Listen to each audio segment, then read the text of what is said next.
republic for which it stands, one nation, under God, indivisible, with liberty and justice for all. We're going to go right to visitors, and Mike, would you do the honors of introducing our other guests tonight?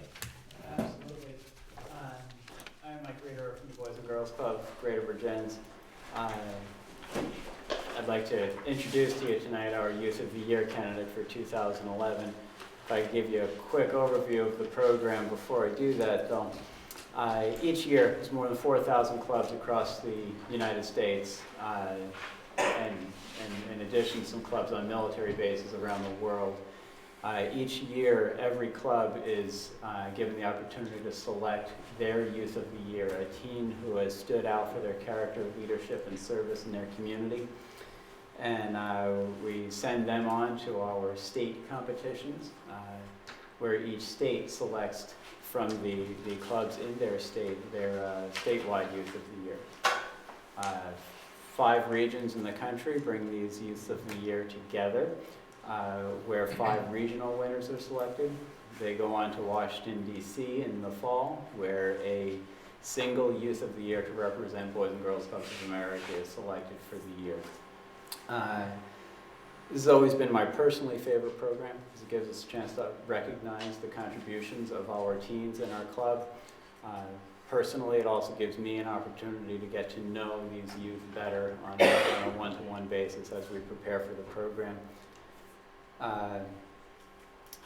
We've seen great success with this program in Vergennes. Over the last 4 years, our youth has been selected to represent the state 3 times. We tend to get a little bit complacent about this.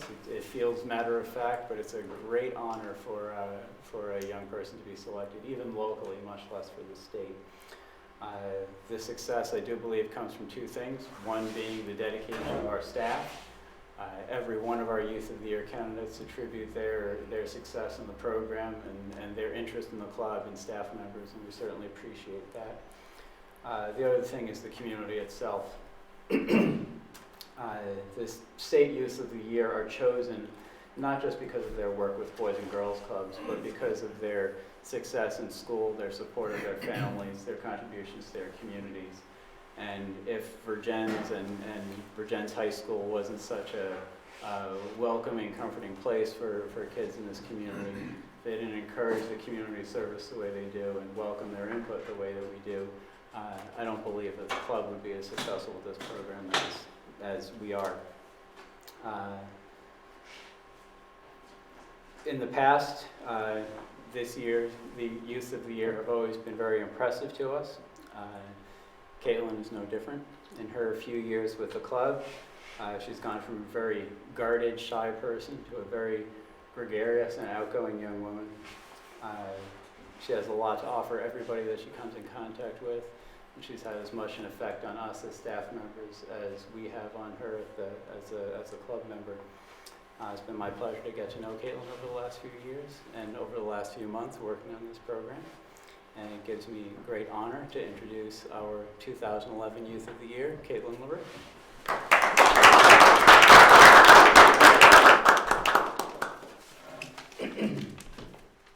When asked about what the Boys and Girls Club means to me, I don't know where to start.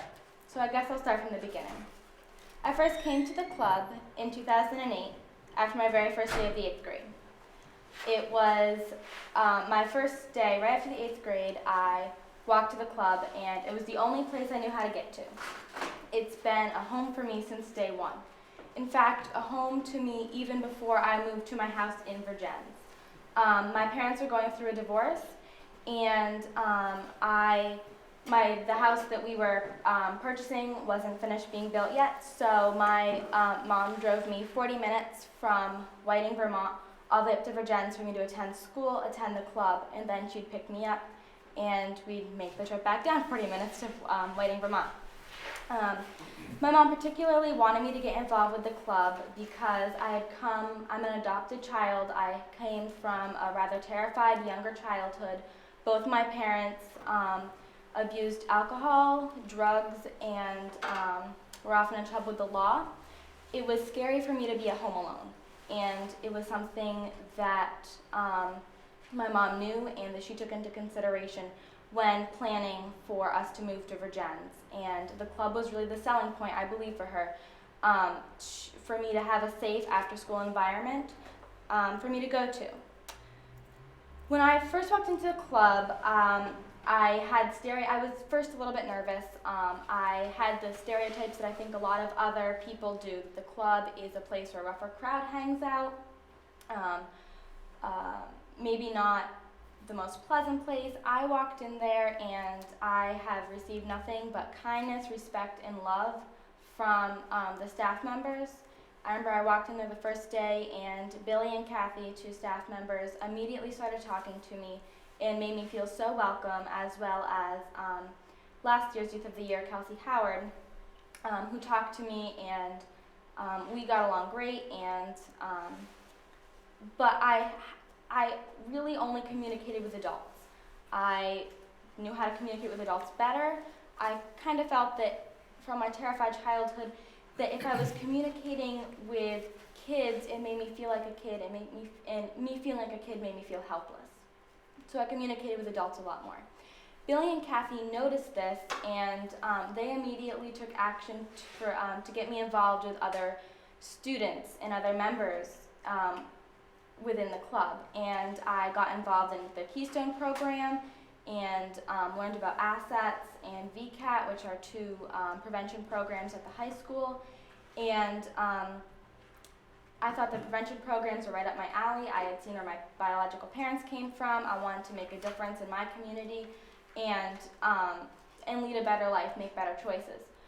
So I am more than willing at any point in time to step up to a community event, and especially if it's a prevention event, prevention bingo, spaghetti dinner and bingo they do at the high school every so often, asset lock-ins, and other teen-oriented and family-oriented activities that the club has to offer or that the club sponsors.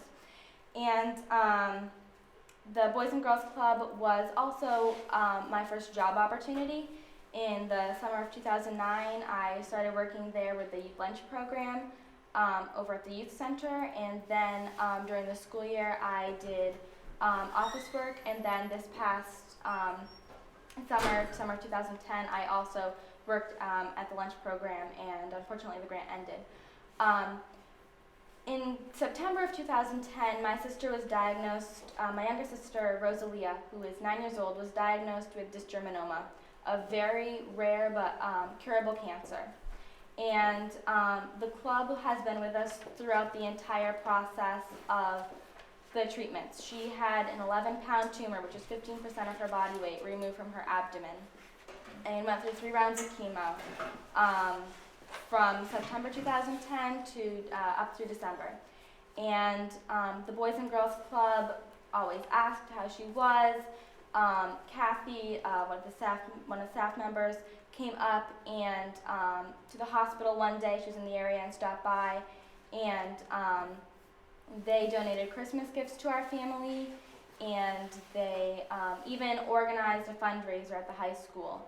And I just felt so much support from the club and from the community when we were going through that difficult time. And I'm happy to report that my sister has officially been cured and that she was doing well. The club has taught everybody who walks through their doors will learn a life skill. They will always receive support and kindness from everybody, from the members and from the staff, and a piece of my heart will always be with the club. Thank you.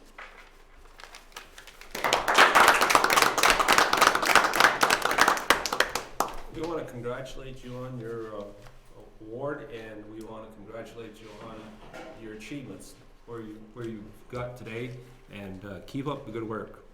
Thank you very much for coming tonight.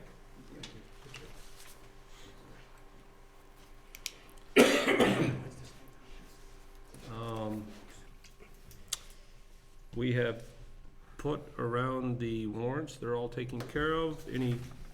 All right, the minutes. I'd ask for a motion on the City Council meeting minutes for March 22nd, 2011. Make said motion. I will second it.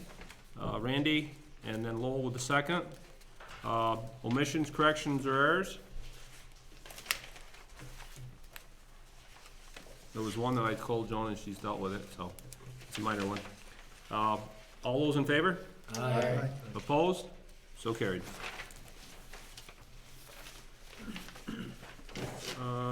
Review of budget. Anybody have any questions to Mel on the budget? Yeah, Mike, Or- Peter wondered about the percentage, where we're at in the year, and I'm gonna say we're right around the, we're about 80% into the year, which is a good number to take a look at. However, because, the budget is basically on a cash basis of accounting, let's say in the sewer department, if in October we pay our $123,000 bond, the single payment in the entire year, obviously those types of things skew the numbers. Also, in this budget report, I went ahead and paid the fourth quarter, if you will, from a fiscal year standpoint, of all of our insurances. See you, Mike, thank you. Thank you. Thank you. So there are no additional property, workers' compensation, liability, at least professional liability insurance premiums due for the rest of the fiscal year. And as I mentioned at the last meeting, the audit is done. There's good news. I think they're going to send us a check, and depending on how we handle the accounting of that check, whether or not we just hold on to it and have it accompany a bill that gets paid in July, or whether or not we go through a series of change orders to have that reflect in the budget, we'll worry about that when the check arrives. But all in all, the other thing to mention, I had told the board a couple of meetings back that I would go through the salt and sand bills, because all of the rental equipment charges that we had to be buried somewhere, and we've never budgeted for that.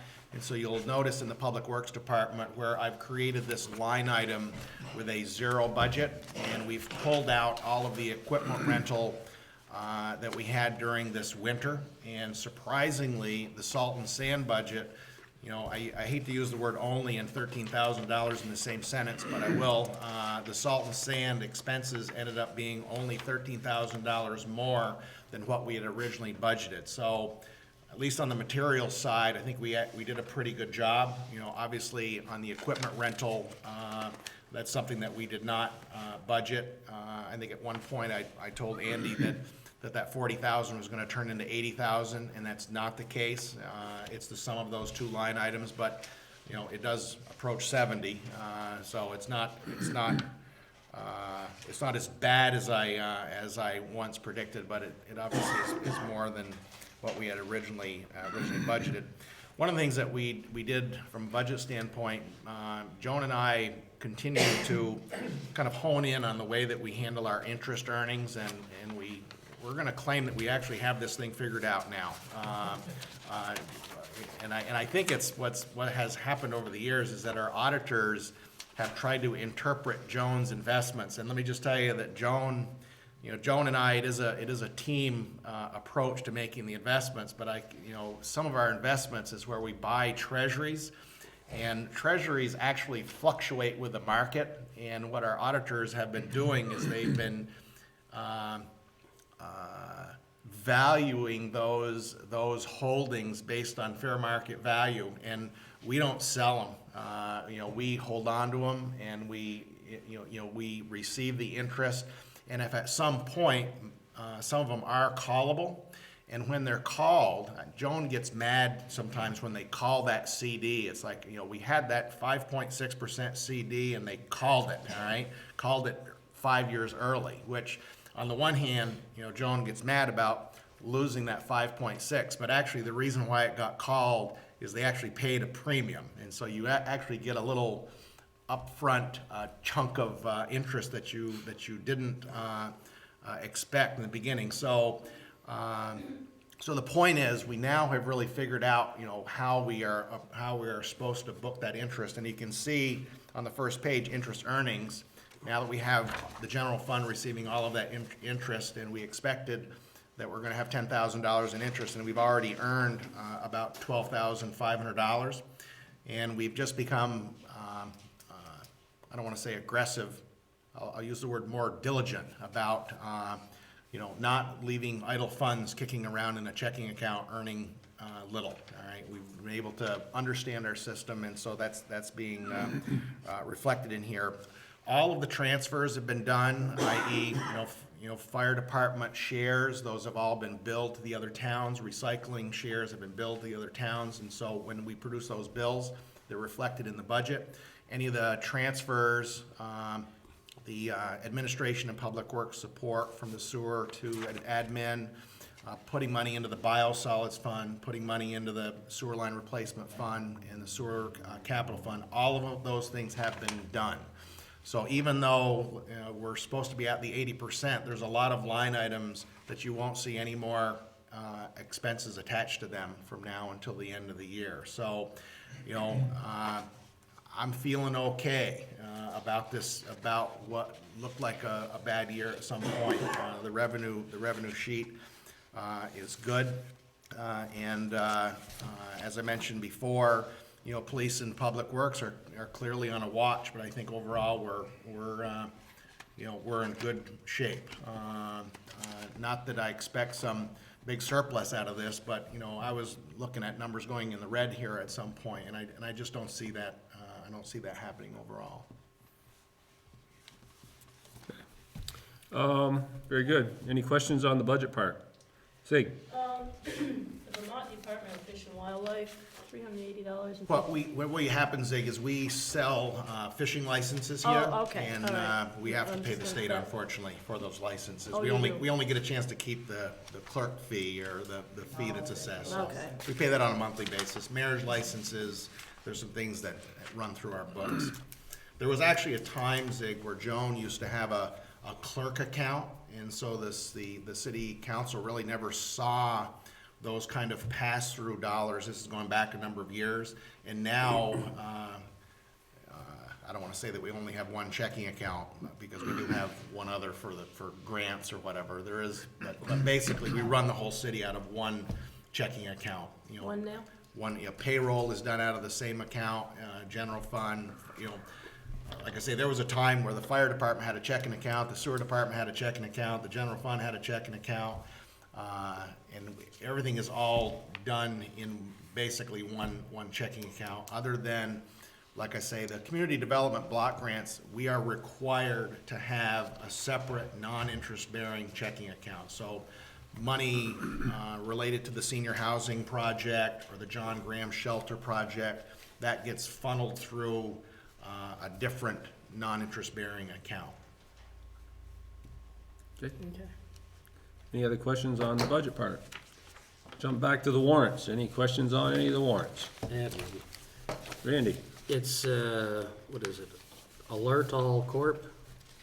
And it says stickers, erasers, and something else. That has got to be fishing derby, would be my suspicion. Where you got it?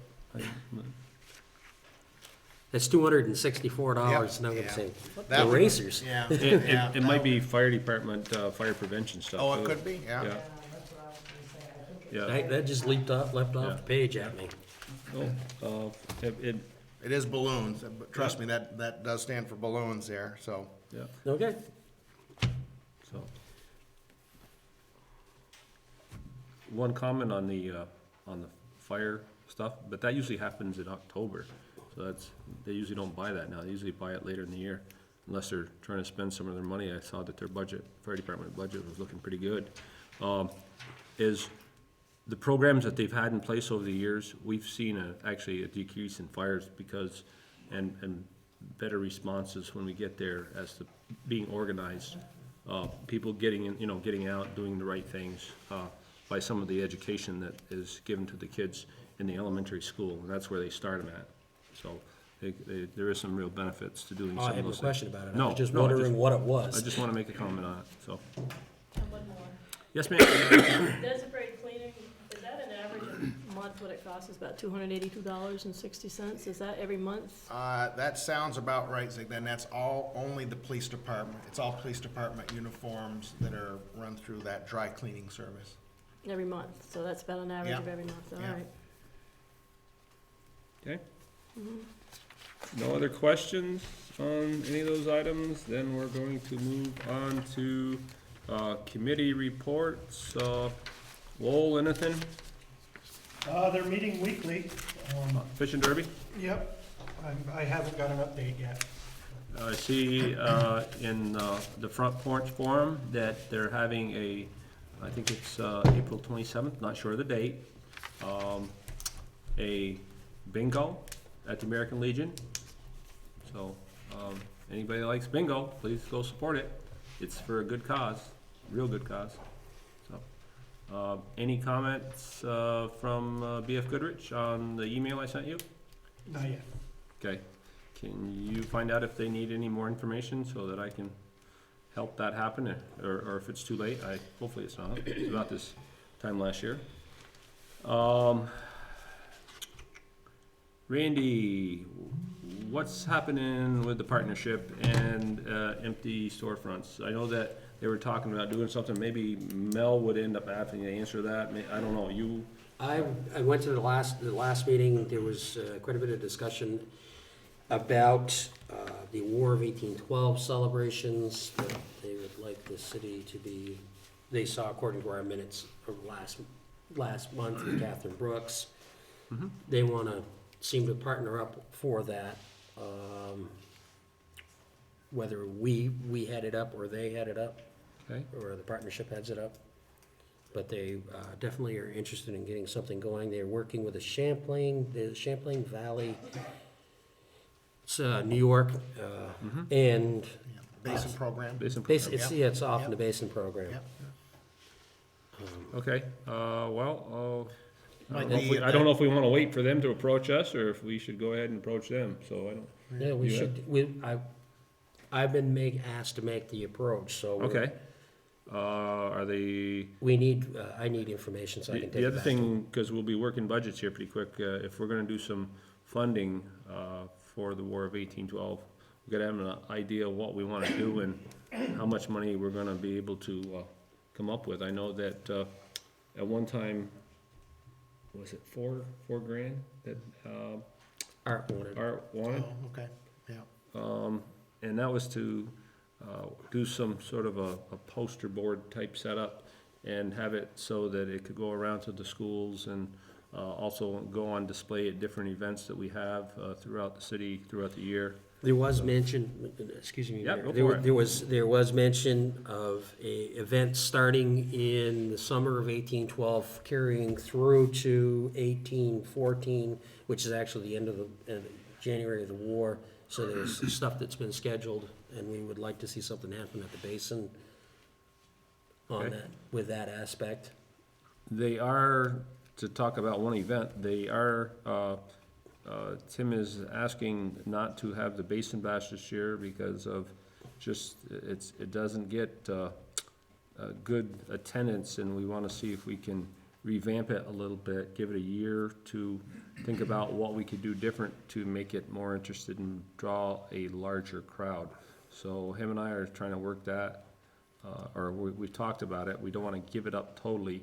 And the other thing is, the time of year is might not be the right time, because it's school's getting out, people are extremely busy, beginning of summer. So that was, and trying to fit it in between LCI, Junior Fishing Derby and all that, it's just like, it makes it almost too busy that time of year. So like people need need an off weekend in there or something. So, we'll be having some more discussion and, Yeah, Mike, on the partnership and their economic development committee, that committee has been put in place. I think that there's 7 or 8 people on that committee, and the larger group, I believe, meets on a monthly basis, and then there's a smaller group that meets on a weekly basis that I attend. okay. Unfortunately, there was some illness in the family of one board member and some conflicts, but Kevin Rooney and myself and Sarah Cowan we met last Wednesday, I think it was, and so that group is active. Connie Houston is on the committee, Lynn Jackson. I know that Bill Benton is always invited as, one of the chairs to the group, so you know, like I say, I think there's 7 or 8 people that they've reached out to be the local economic development arm, if you will, of the partnership. And they seem to be making progress. I mean, they're starting to get the list of assets that are available, I mean, as far as open space and stuff like that. Right. Okay. One other thing is I'm gonna have lunch with the seniors on Thursday, This Thursday. this Thursday. I'm gonna go to them and talk to them about 15. this new vote that's coming up on the school board, or on the unification. So April 14th. That's Okay. it. All right. Ziggy, Anton, surrounding towns? Quiet? Seems to be. They survived the winter, or are they still stuck in the snowbanks? I don't know. I'm hoping to get out and visit a few of those myself. David, any word on skate park? Are you gonna try to do that again this year, or what? I'm tied up with, with projects at opposite ends of the eastern seaboard. Sure. At this point. My time in Vergennes, at least for the next 2 to 3 months, is going to be relatively limited. I've talked to a couple of different people about the possibility of them taking that over, but it's still going to be an issue relative to staffing. Mhm.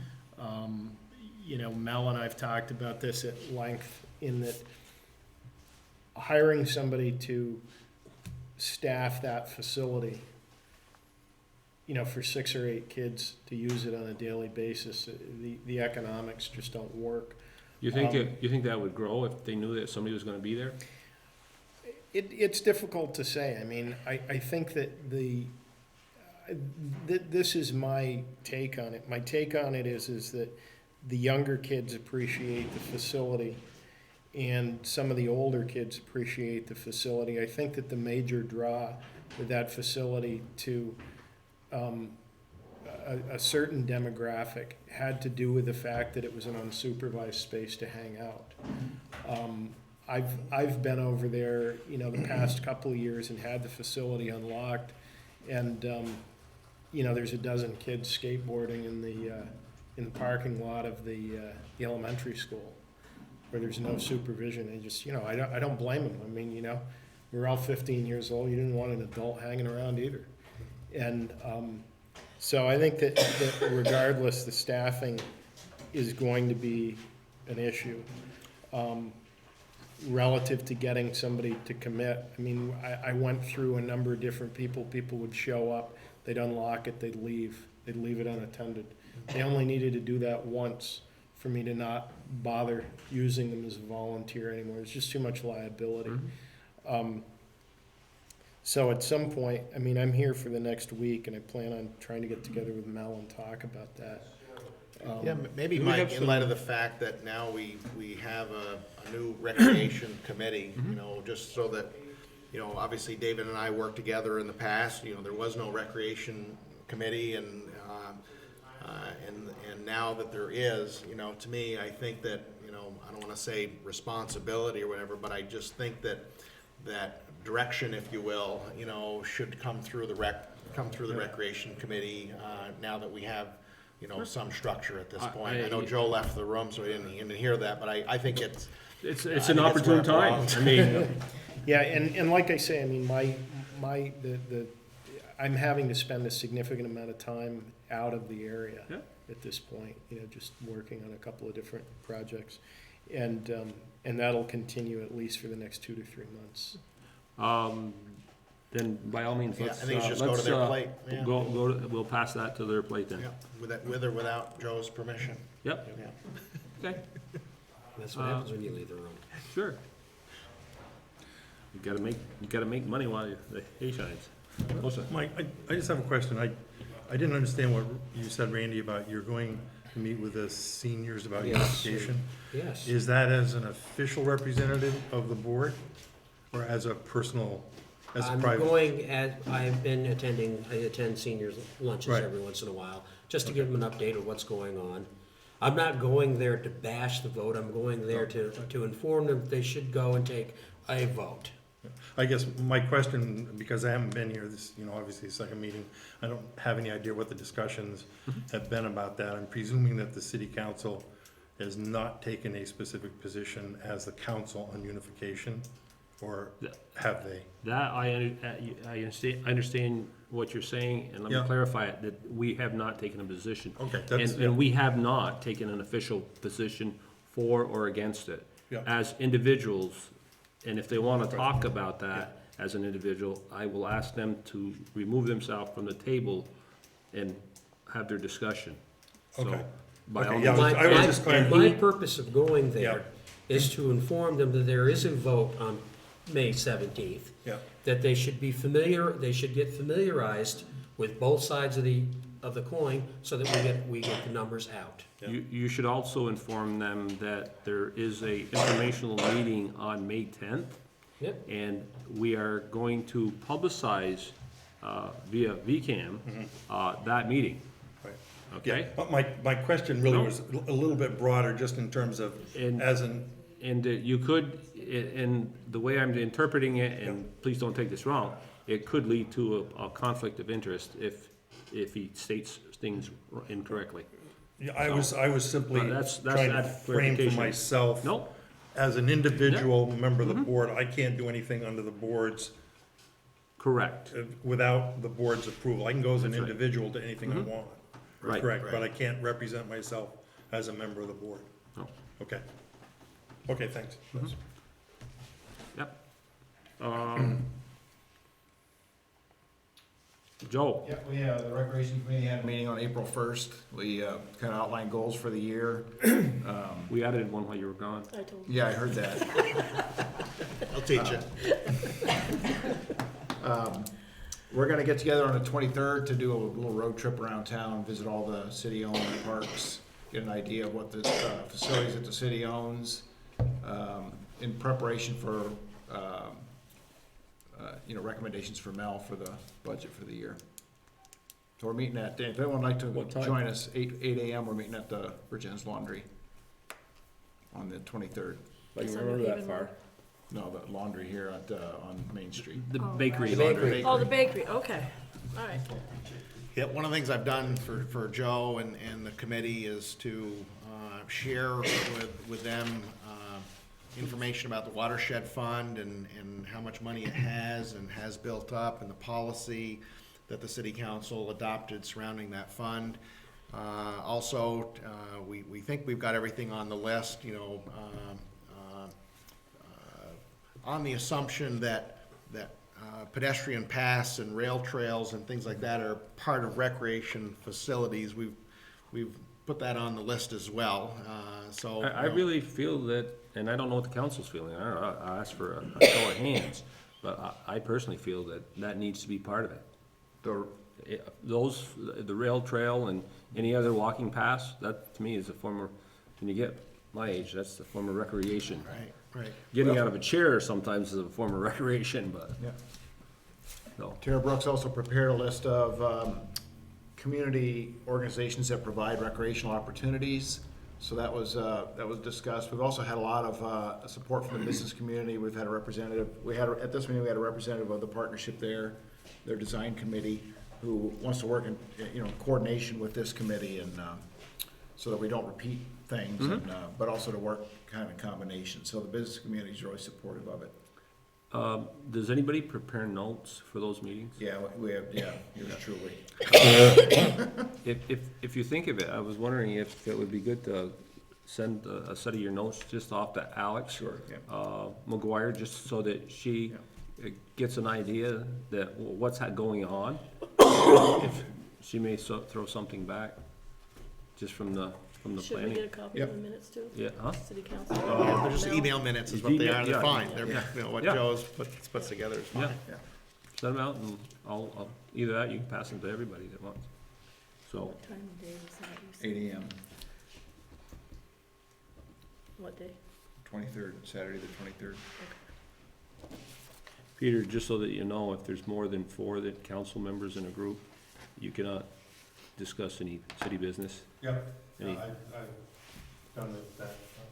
You're dead in your reading, you're. Fair meeting, right, right. Depending on the size of the board, it could be as few as two. Yep. right? Okay, anything else around the table? One of the things that, we're going to have to find out, Mel kind of adopted it, I don't know if he wants to keep it, is, the farmer's market, situation. I have an interest in that, Mike. You do? Yes, I do. Okay. Anybody want another dib or throw their hat into the ring? What's, It's farmer's market, it's just kind of being an organizer, it's the members, we'll call it liaison between the city council and the farmer's market. It's not an official appointment, it's just somebody taking interest and trying to stay in touch with some of these different little functions that are going on with the city, so that we know what's going on and we can help lead them in some sort of a direction if they need it, or they can at least inform us so that we're in tune, so that nothing goes astray where it shouldn't. So, if nobody has a problem with that, I'll ask Randy to, If you want Ron to send me Yep. an email or contact me. okay. I think I still have her email address.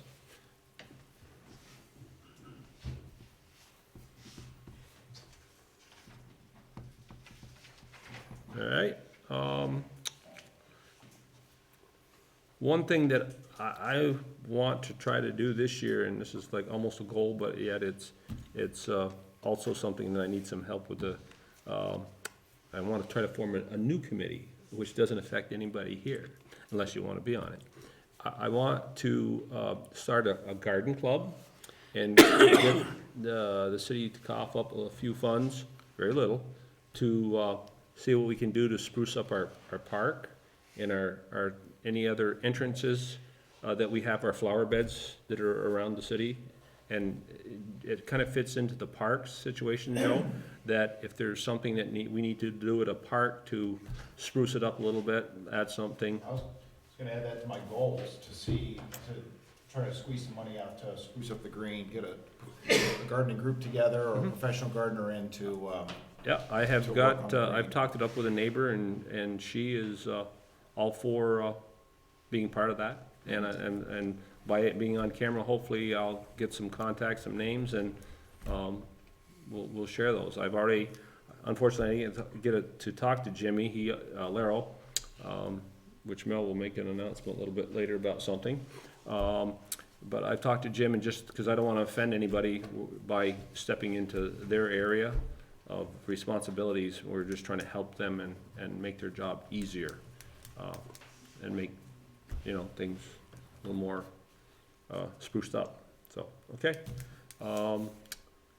That's that. We're gonna go to number 5 in public comment. Anybody have any public comment at this time? I'm here just to do the unification part later. Yep, very good. Go to old business, Boys and Girls Club, Yeah, 6A really will be rolled into 8D, Mike. okay. And then we're gonna go right to Mel's city manager's report.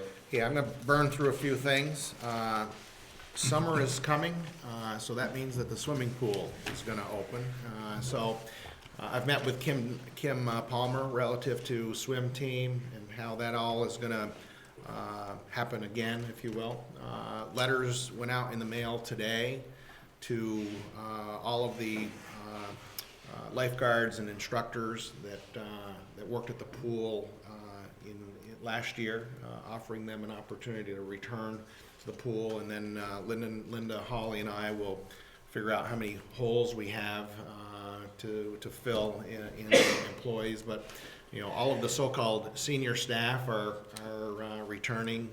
Roland Guyette, Jen Kingsley, and Jen Holly. But obviously some of the lifeguards are high school juniors and seniors and college students, and at some point they take on internships and move on, and hopefully we have others that have gone through the lifeguard certification and we can fill those. So we'll get that taken care of, certainly before the pool opens. Joan and I have spent a lot of time working on the sewer bill transition, if you will. We've done a lot of research with the help from Maria Brown at the Water District. It was probably 25 years ago when we created this system where if you were a commercial user and had a history of using more than 6,000 gallons of water per month, you were on the so-called monthly billing, and that list hadn't been looked at in probably 25 years. And it's not like we found a lot of things, but we actually found a number of places that really don't need to be on the monthly billing. They could be on the quarterly billing because there's just no possibility that they're ever gonna go over that 6,000 gallons per unit per month. We also found a few connections that probably should have been on the monthly billing. There was, I think, 4 or 5, Joan, something like that. Not huge, but we uncovered a few that really did have overages. We're not talking about a huge amount of dollars, but they'll be going into the monthly billing effective for usage on the 1st of April. The thought about having the sewer bills look like your tax bill, my prediction was that it was going to drive Joan nuts, and it just wasn't really going to be a friendly accounting, and so we will be doing quarterly billing. We will be putting the sewer bill, the bill that's due on August 15th, that will go in with your tax bill, but the other bills will be done just the way that we've always done them. So it will be a little bit of additional work, but we've tried to streamline some of the others, the other way that we do things by eliminating some of the monthly billing, and we actually are not going to do as many billings as we used to because it's just a waste of postage. We have this grace period, and what we've been doing is sending out the bill, and then we wait for the due date, and then we send out a reminder notice, and then 15 days do another billing. So we're really billing too many times. They got the bill, they know that it's due, they know they have a grace period. We don't need to pepper away with them with junk mail. So we think that really at the end of the day, I don't know that our postage is going to be any different. All right, so we're going to, yes, there's an additional billing, but we're going to put some savings in on not doing billings that derive no money, but just a waste of postage. As Mike said about Carroll O'Connor at the last meeting, I mentioned that Carroll's last day was April 30th. Carroll has decided to unresign, if there's such a word, but it's only temporarily. Carroll's last day is going to be May 23rd, and his last day of being on the payroll, I believe, is his 70th birthday, right, Joan? I think that's the deal. So, and I have met with, and Jim Larrell has agreed to the promotion of becoming Carroll's replacement, and Jim thought that he had that job on the 1st of May, and he found out today that he doesn't have that job until May 24th, and he's fine with that. So it's a little strange, but obviously, Jim's pretty easygoing and understands that. What was Carroll's starting date? When he first came to work for the city? Yeah. July 17th. What year? 1978. 1978? Yeah. Thank you. Yeah. So that's that one. State-owned property, met with Commissioner Obahowski and 5 or 6 other staff people at the table relative to the land that we apply our biosolids on.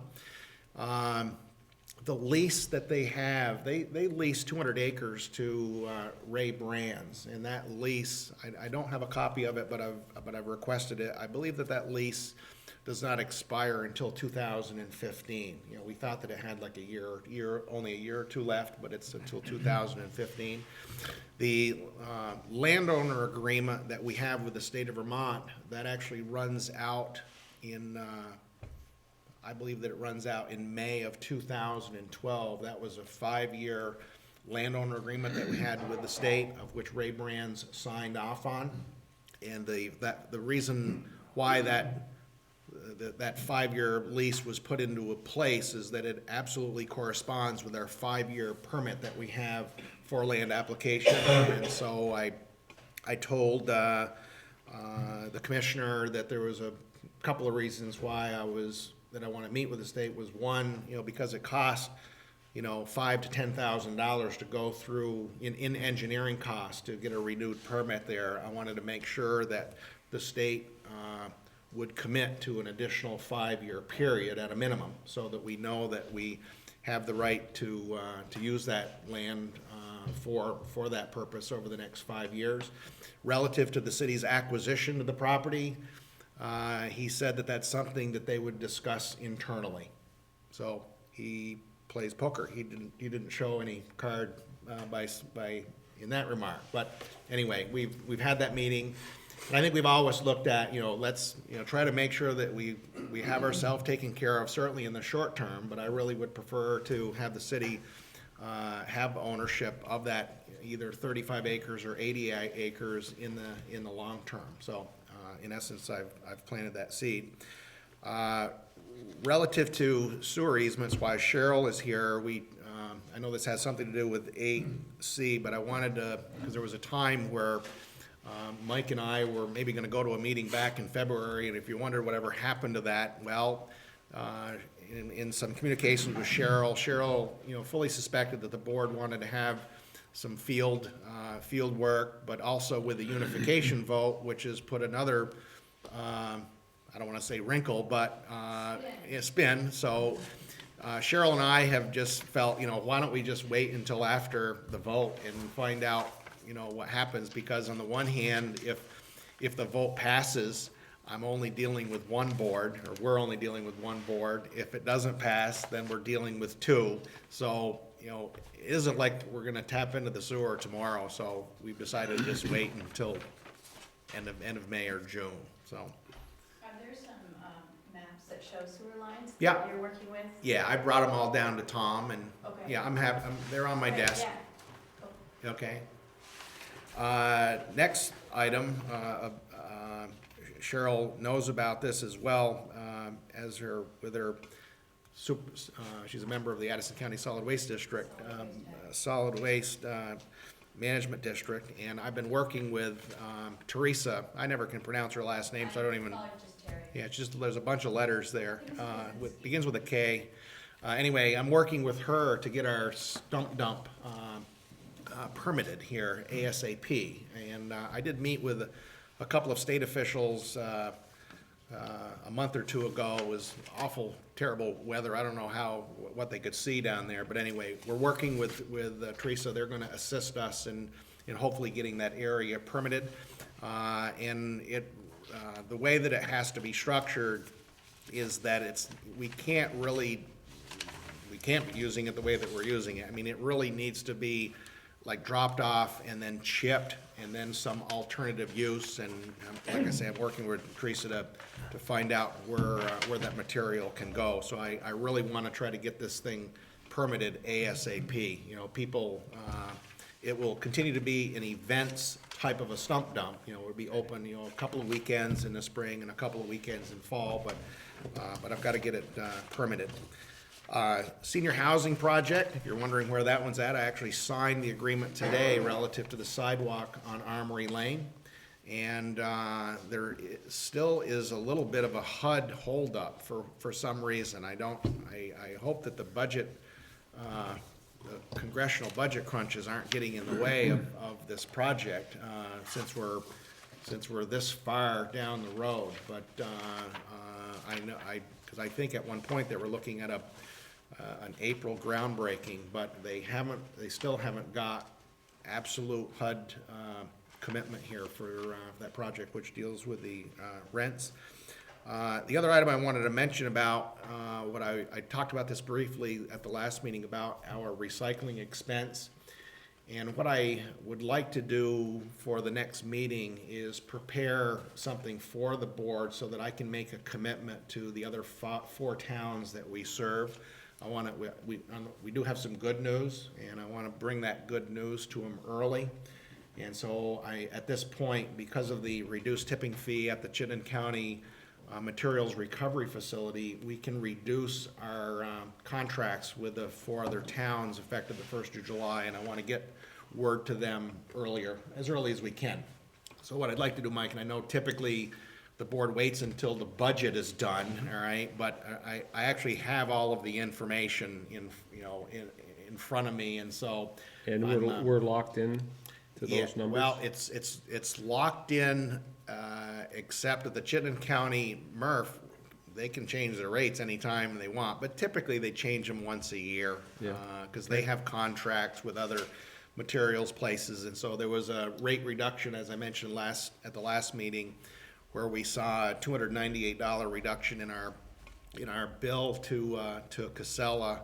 And I think when we put the budget together, we were actually anticipating an increase, and we set the contracts for the other 4 towns accordingly. So we actually, as it's turned out, I want to say we've overbilled. I mean, that's not really the right way to say it, but I can project a year-end fund balance in the recycling fund now, and then it's a matter of taking a look out and try what's the worst case scenario of what the tipping fee at the Chittenden County Recycling, the Materials Recovery Facility would be next January, and it does fluctuate. It'll go from, I can remember at one point it had a negative $2 per ton tipping fee, and then it went to $25 or $27. So, there's some volatility there, but also if we have a fund balance because we've collected these monies from the other 4 towns, I mean, to me, I feel like we're really more of an escrow agent than anything else. I mean, if we've got the other town's money, we should set that amount accordingly. So I want to do that a little earlier, Mike, as opposed to wait around until the 1st of July. Well, I didn't know how much fluctuation there was, and if the funds weren't that great, if it would be to set those funds aside and absorb any increases or decreases, rather than just go back and refund it and then have to try to recoup it later. Yeah, we don't need to refund it, we just need it should be a lower, but now we actually got some history now. I mean, I can tell you what the tipping fee was from 2009, 2010, 2011, so. We get the price of gas down, things can only get better, but by the second the price of gas isn't gonna get down. So, that's all I had, Mike. Okay, excellent. Then let's move on to new business and farmers market request use for city green. I'd ask for a motion. Make said motion. Randy makes a motion, and Lowell actually had his hand up. Second it, and I'll open up for discussion. Hearing that there's gonna be some new people, and understand there is a concern on one of the vendors. The pizza place? Yeah.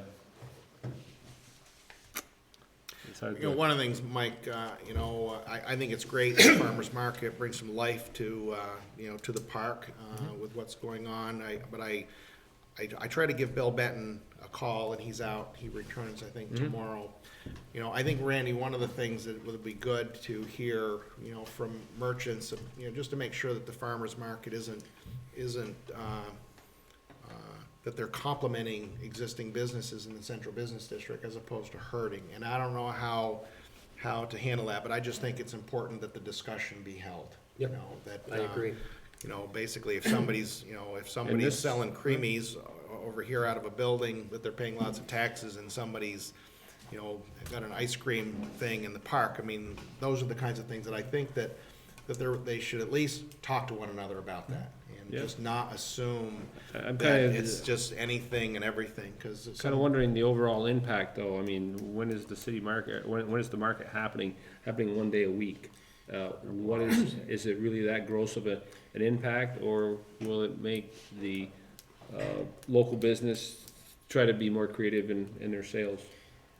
You know, it's just, We had a I think Swanson truck, remember that? Yeah, I think I'd answer that in that, you know, my understanding of the farmer's market, when we first entertained a discussion of allowing it, was that it was an opportunity for local growers to have an opportunity to sell direct to the public, which is fine. But from my perspective, and I've said it a number of times over the years, I have no desire in seeing the farmer's market evolve into some sort of a, you know, crafts bazaar or flea market or what have you. I don't really think that that's the purpose of the city green. And as far as as far as the impact on businesses, you know, to go along with what Mel said, I think that it's grossly unfair that if you have an entity that is paying either rent or property taxes on a facility, and they're here through the grim, miserable months of, you know, January, February, and March in Vergennes, Vermont, that to provide at taxpayer expense the opportunity to vend whatever in that facility, it just strikes me as grossly unjust. I think, I don't know anything about the food business, and I don't want to. One thing that I have no interest in. But I think that it would behoove us, before we entertain the idea of somebody selling pizza or creamies or, you know, a mobile fish and chips cart, that we might want to take the opportunity to go talk to Harper Michaels and the folks at Luigi's and any other eateries that we still have left. I think that the one thing that I do know about the food business from having tenants in buildings that I've owned, it's a difficult business and they operate on relatively slim margins.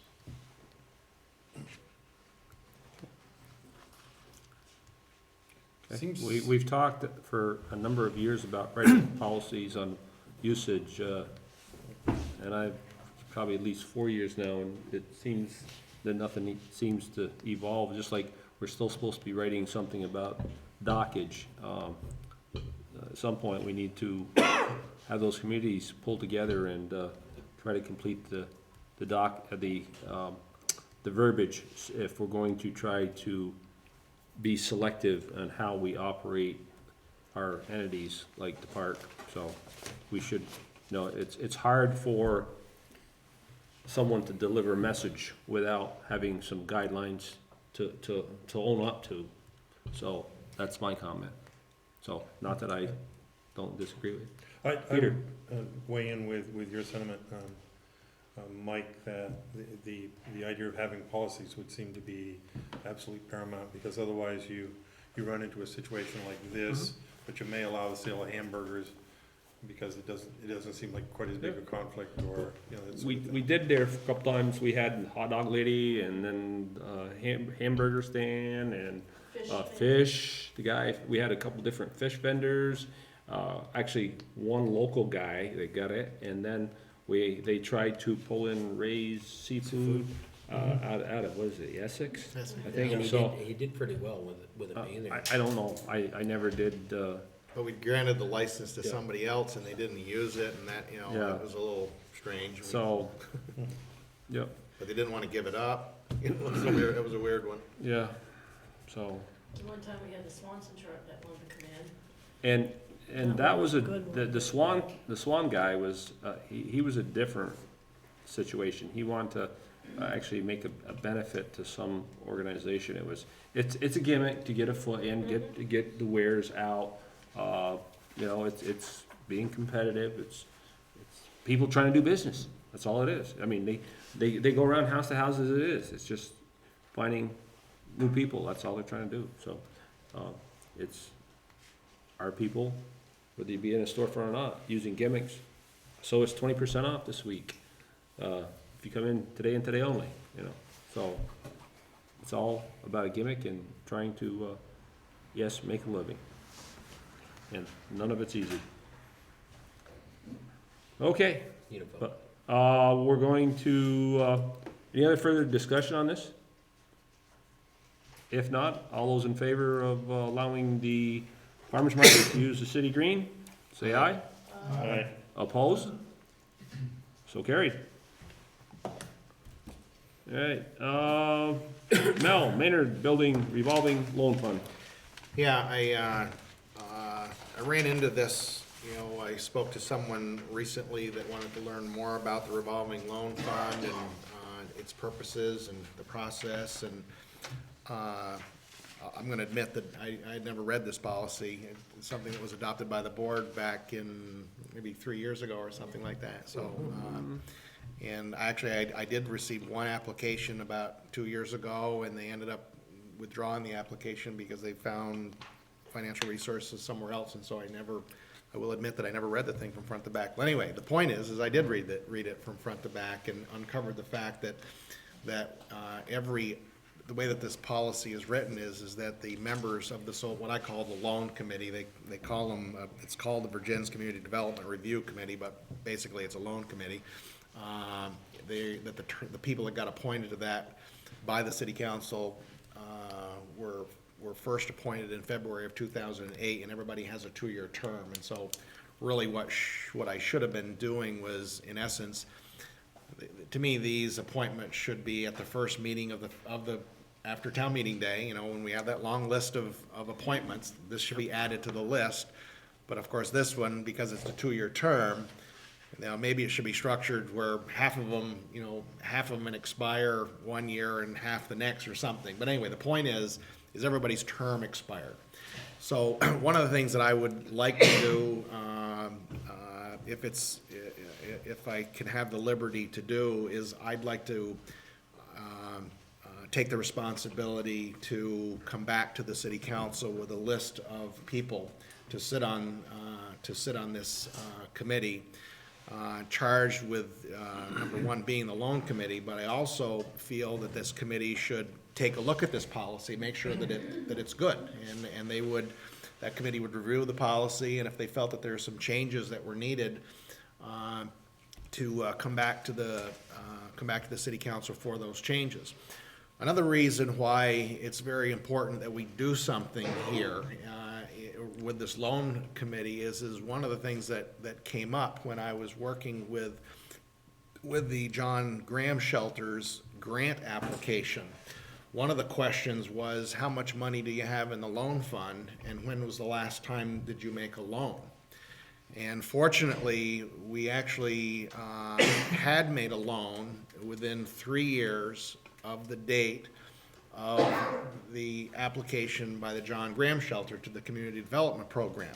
Had we not made that loan to sheer cuts, the amount of money that had come back into the revolving loan fund would have to have been used first before the Graham Shelter received any grant funding from the Vermont Community Loan Program. So obviously, to me, the other job that this committee needs to do is to market these loans and get this loan program active, right? So that it can do what it was intended to do. So what I'd like to do, Mike, is unless somebody else wants to get on the horn and send emails to find people, I wanna get this committee appointed and to some degree put to work. I mean, it really needs to be active, because otherwise we just received last year, Joan, what was it, $43,000? Yes. You know, obviously Sheer Cuts has like a $27,500 loan. It's a 10-year loan. They've been paying on a regular basis. That didn't use up all of the money, but every year we get financial statements from Addison Housing Limited Partnership, which is the Maynard building. That's why it's called the Maynard Revolving Loan Fund. Last year, we uncovered that they actually had pretty sizable surpluses and cut the city a check for $43,000 that went into the fund. And this year, the financial statements reflected that they need to send us another check for $4,300, all right? So this fund's got, I think, like $70,000, Joan, $72,000, something like that. And we need to be using it. I mean, it's a revolving loan fund for the purposes. So that's what I'd like to do, Mike, is at the next meeting. No, I don't really see anybody jumping out of their chair to take lead, so. Okay. If, I was on that committee, the loan committee. Okay. Randy, Chris, Colette was on Yes. it. So you got a list of names Oh, of who was? yeah. Is there anybody at the table that would like to serve on that committee? I think I was on that before representing city council. Yeah, you were Would the you like to do it council again? rep, yeah. Yeah, Ziggy would like to do it again. Okay. Randy would like to do it. I'm kind of wondering, with the partnership involvement, with, Yeah, Randy was the Some stuff. partnerships designee, but oh, okay, no, well, Henry Broughton was pretty good on that. yes. Henry was the at-large Citizen. appointee, so And, Chris Collette was Yeah. representing banking, so. so, yeah. There's a gentleman down, at Peoples that wants to get involved with the community. I'm trying to think what his name Oh, is. yeah. John Knox. No, No. no. It's a funny name. His- Gessian. Gessian, yeah, Okay. whatever, yeah, him. His parents, Used to own Roland's used to place. run Okay. Roland Place, All right. so, yeah, he's, might be a volunteer. Do we have to Right. have a residence in the city of Vergennes? Does that have to I think it says in here, I We'll have to- think there was something about be? residents. But I mean, we better get that cleared up. Yeah, it says, but, appointees preferably shall be residents of Vergennes, but may be non-residents if a particular expertise is needed, or a Okay. person has property or business holdings in Vergennes sufficient to be a stakeholder, so. And I see you emailed, Mr. Gaines, Yes, I did. so I think we'll have a committee. Yeah, okay. Do we need a vote? I'll bring that back at the next I meeting. think everybody is in favor of it. Okay, do it. There's building, okay. Item number C, review and adopt special city council meeting warning. I'd ask for a motion to, Make said motion. pass the warning. Okay, Randy made the motion, and Lowell will second it. Open up for discussion. I'm not gonna read the warning. I have the original. You have exactly what was there in your packets, with the word draft on it. And here is, so, open for discussion. This is the same This is, as the last. that's the same, and this right here is the same as that, it just doesn't have the word draft on it. Hearing no discussion? All those in favor? Aye. Aye. Opposed? So carried. Cheryl, would you like to make a comment at this time? Well, what I was here is to find out what, how we want to structure the informational meeting.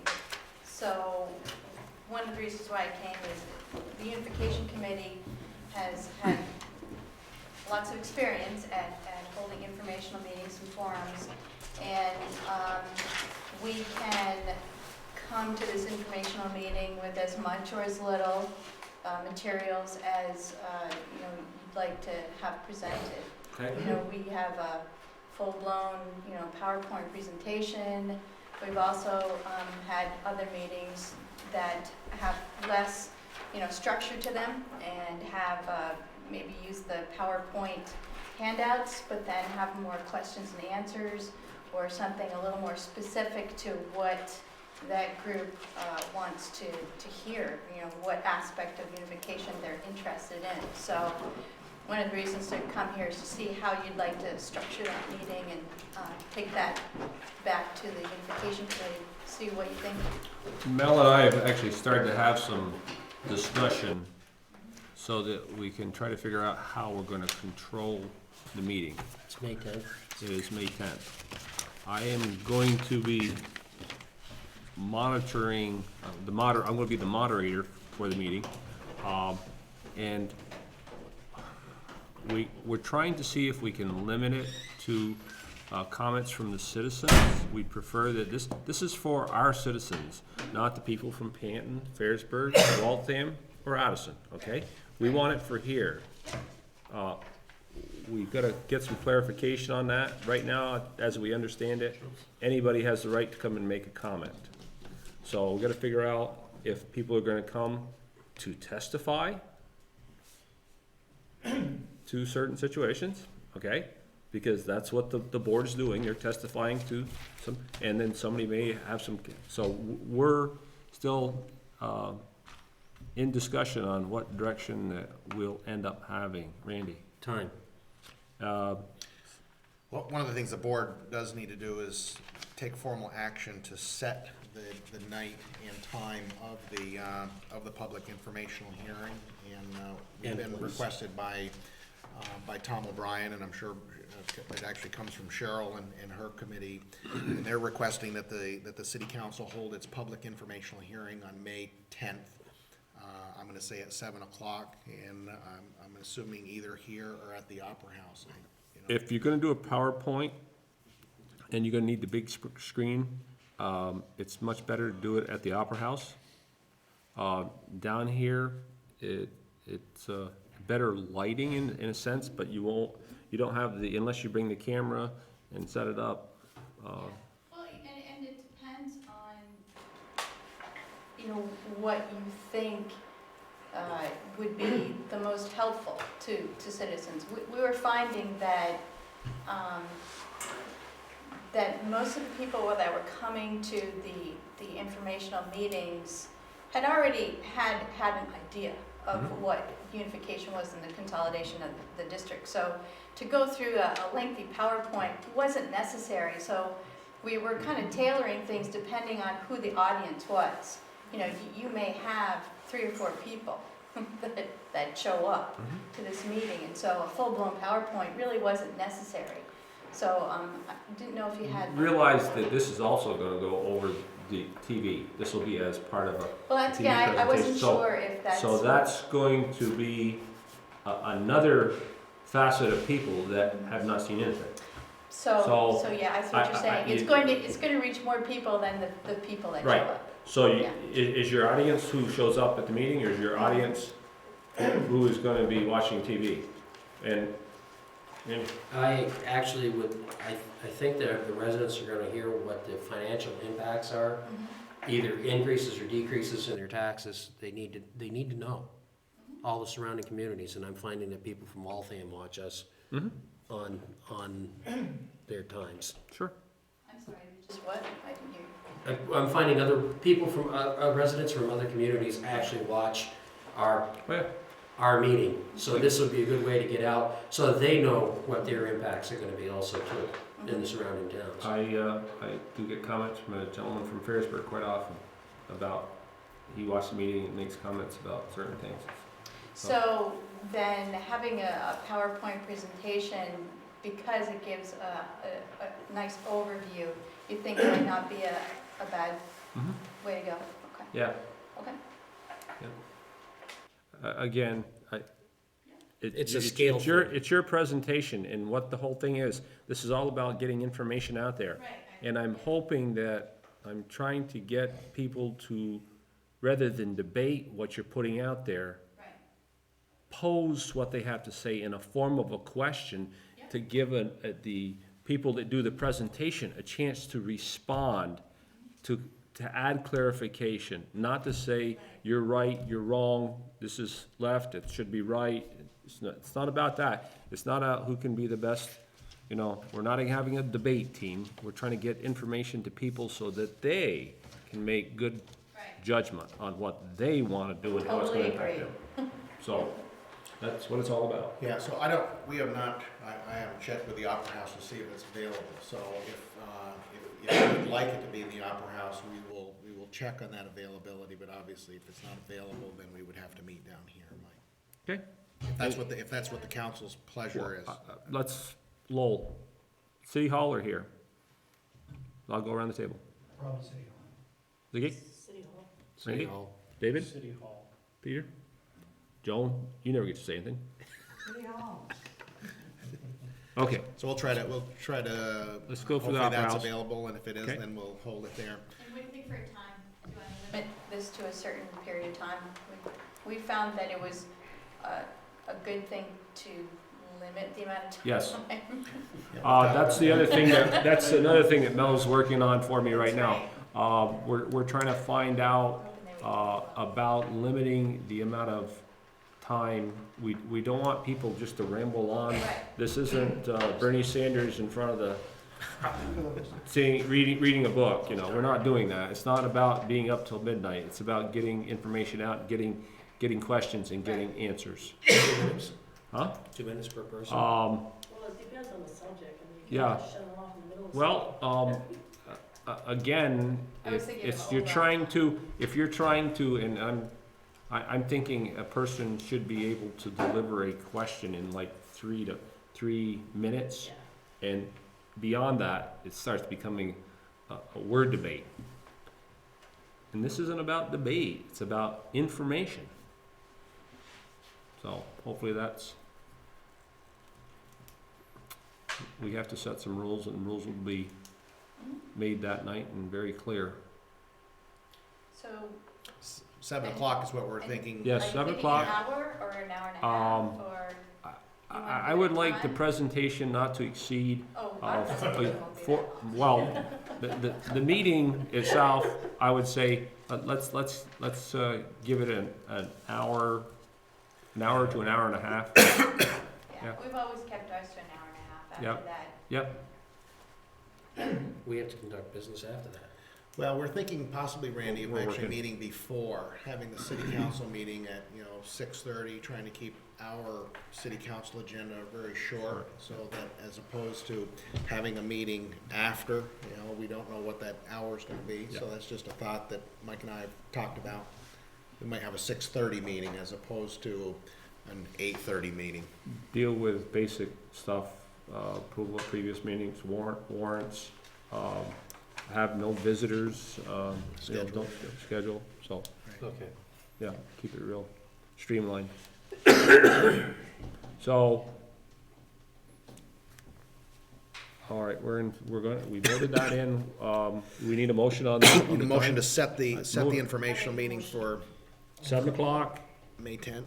Opera House, providing it's available, May 10th. Lowell second that. Who made the motion? Ziggy. Open for any other discussion? Hearing none, all those in favor? Aye. Opposed? So carried. I got a question. Sir, Because of the ID board was dissolved, that made us de facto the board for the schools. In essence, school. yeah. The school board, yeah, yep. okay, Mhm. for Vergennes. Right. Yep. So that if I was in public, I could actually speak to a subject as a board member of the school. No, you're not elected to a board. Not that I understand. City council is. I'm just trying to clarify a Yeah. point. Okay. To transact the legal process that we need to have happened. Does that make any sense? Well, I mean, you actually are kind of like a school board director. I mean, you are, because, because the statute says that when a town school district dissolves, and that's what happened here, then there's a statute that says that it falls to this group, here. And of course, I mean, the original, I don't wanna say the original, well, it wasn't original, that was 5 years ago, but, the vote that occurred on March 1, obviously the city council, it was a city council that in essence was asked to sign that warning and did sign that, warning. But, as Mark Ottinger would tell you, it doesn't make you put a pen in your hand and sign it, but you actually are acting as the town school district at that point. But Thank you for the clarification. No, I'm- But I want to get some clarification, because I just want to make sure I understand it right. So any one of this council has the right to go make any sort of statement that they want, pro or con? Yeah. Sounds that way. Yeah. I don't know if my friend Randy was asking a rhetorical question or not. That really opens up a can of But worms. There's, I just wanted clarification of that. essentially, I mean, you could do whatever you are gonna do and Yeah. Nobody Individually, can really tell you not individually you have no authority anyway. Right, I mean, but but it but does you're merge. still members of the, you're members of the city council, and in essence, you're absent of school board, you're like a school board director in that regard. That's what you are. Really? But like a school board director in that regard, and like a council member. You have like no when individual you're authority. president, you can't speak as a member of that group without the group's direction and permission. You can't speak On for behalf the of. group Right. or on That's correct. behalf That's of, correct. without the permission of the group. You can, That's Right. correct. I guess you could identify yourself that way. Right. Correct. Okay. But as an individual, Yeah, you can do anything you want. Oh, see, No. that's a gray area, because No. it gets construed. Over the years, you know, when Andy could attest to this, I've spoken a number of times as a council member that at some points, I mean, I've disagreed with everybody else on the board, but I've made it clear that, and Andy's made it clear that I'm speaking as David Austin, Mhm. council member, not speaking for the Vergennes City Council as a body. I think that that's always the speak for distinction myself that we're- anyways, that's, Yeah, yeah. and you do have, the right to speak as yourself. Anywhere. Yeah. Yep, correct. Okay, good deal, clarification. Done there. Done there. So we go to 8D, which is city facility space assessment. Mr. Mel. Yeah, first off, I appreciate the board giving me 2 months to do this. It obviously didn't take me 2 months to do it. It'll reflect in your review. Nice one, Mike. Thank you. Anyway, this is a very brief assessment, and I think if I was to, I try to interpret what the city council was looking for, to be honest with you, and I think that this really was about remembering that the city was originally approached. We acquired this land from the Vergennes Graded School District, this 8.13 acres, and we were immediately approached by the Boys and Girls Club about acquiring all or a portion of the property for them to build a facility. The city council, if I remember, the directive was to say, before the city council takes any action relative to the Boys and Girls Club request, let's take a look at our own facilities and future needs and see if the city has some use of this property whereby, in essence, if it does, then the city really should not be entertaining a purchase and sale agreement for all or a portion of the 8.13 acres. So that was to me, a very narrow focus of what I was, in essence, directed to do.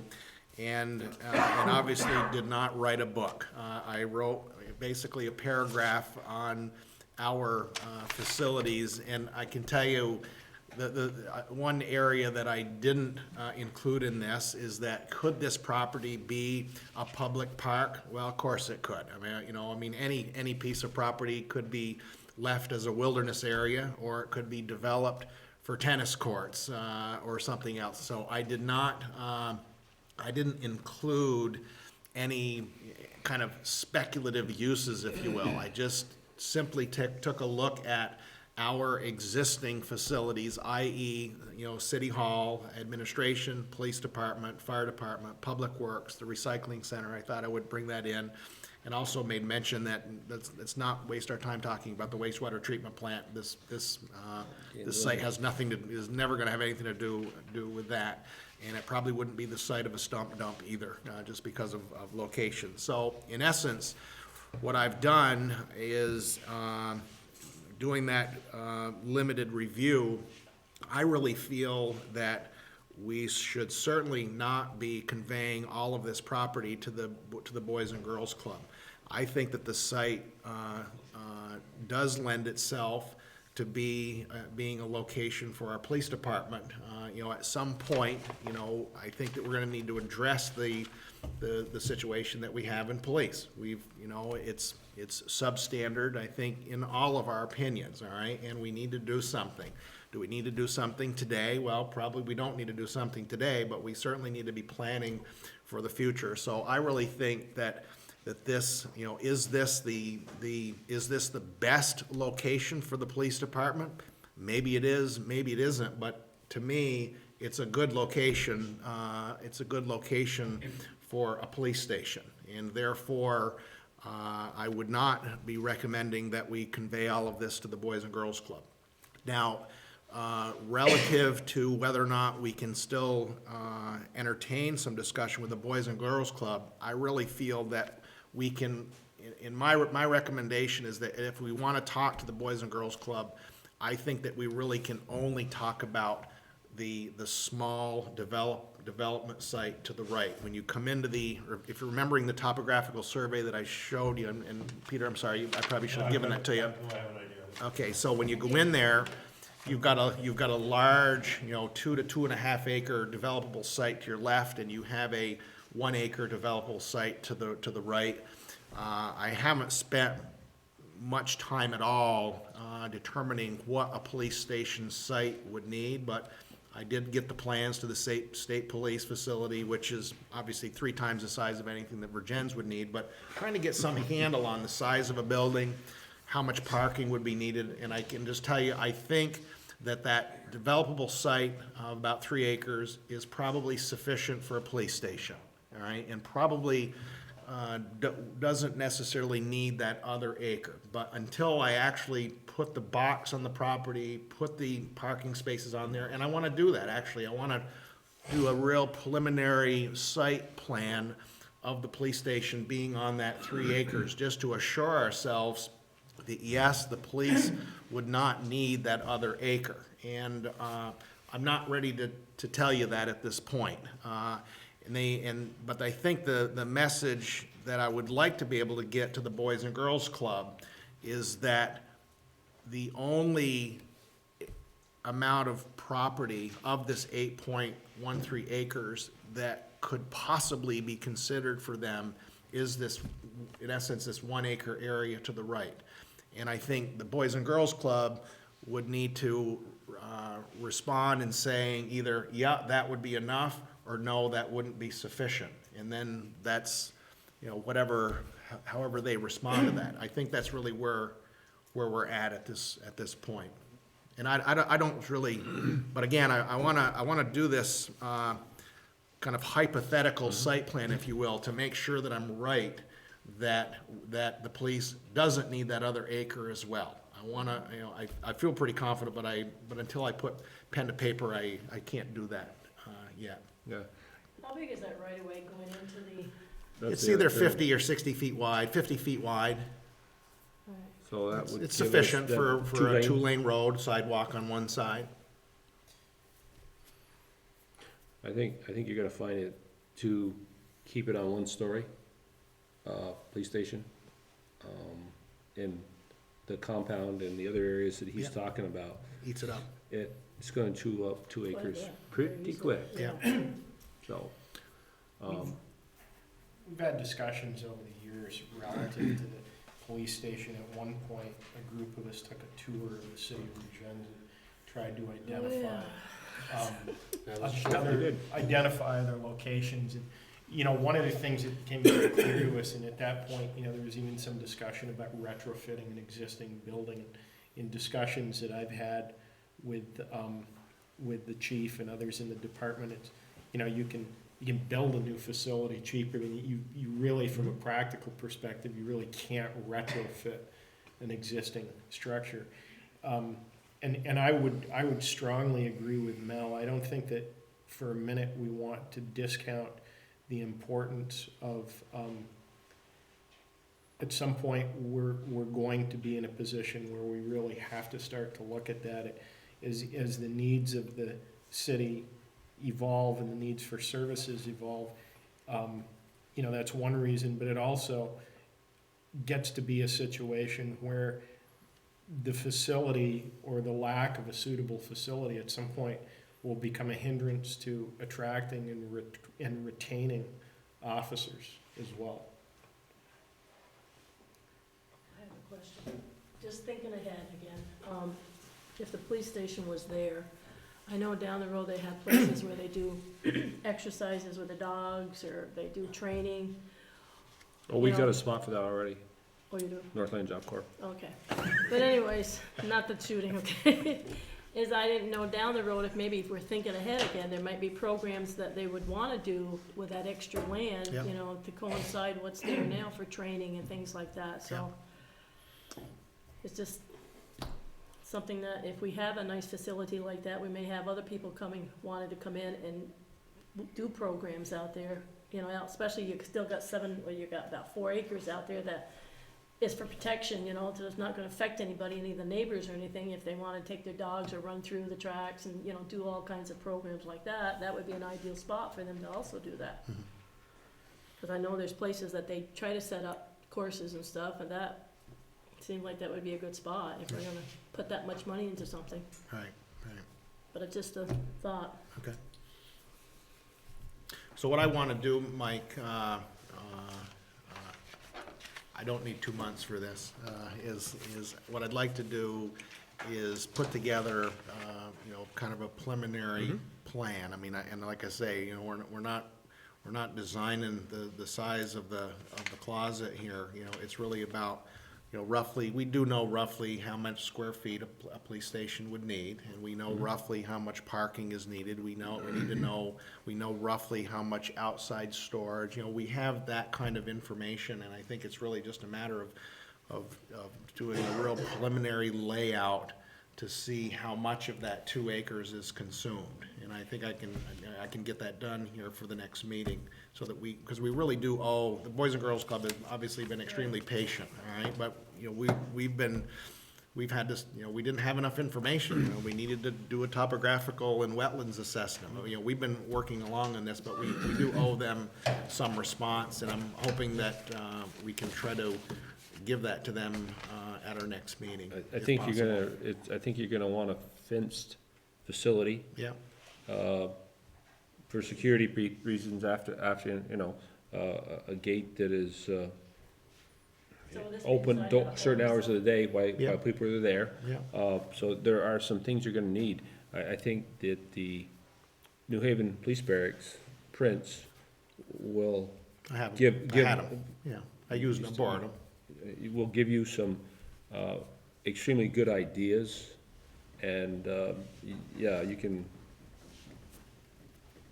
that'll give you a real good resource. But being in my other day job, I like to see a building built once. Too often, adding on. you shortchange things and cut footage and cut dollars. If you don't have the money to build it the first time, don't build it until you do. Build it right, because it costs, as David said, costs more to renovate something than it does to, you know, right now the state has purchased a building and they're gonna tear it down because it really isn't gonna be functional. It's gonna be cheaper to tear it down and build a new one on that site.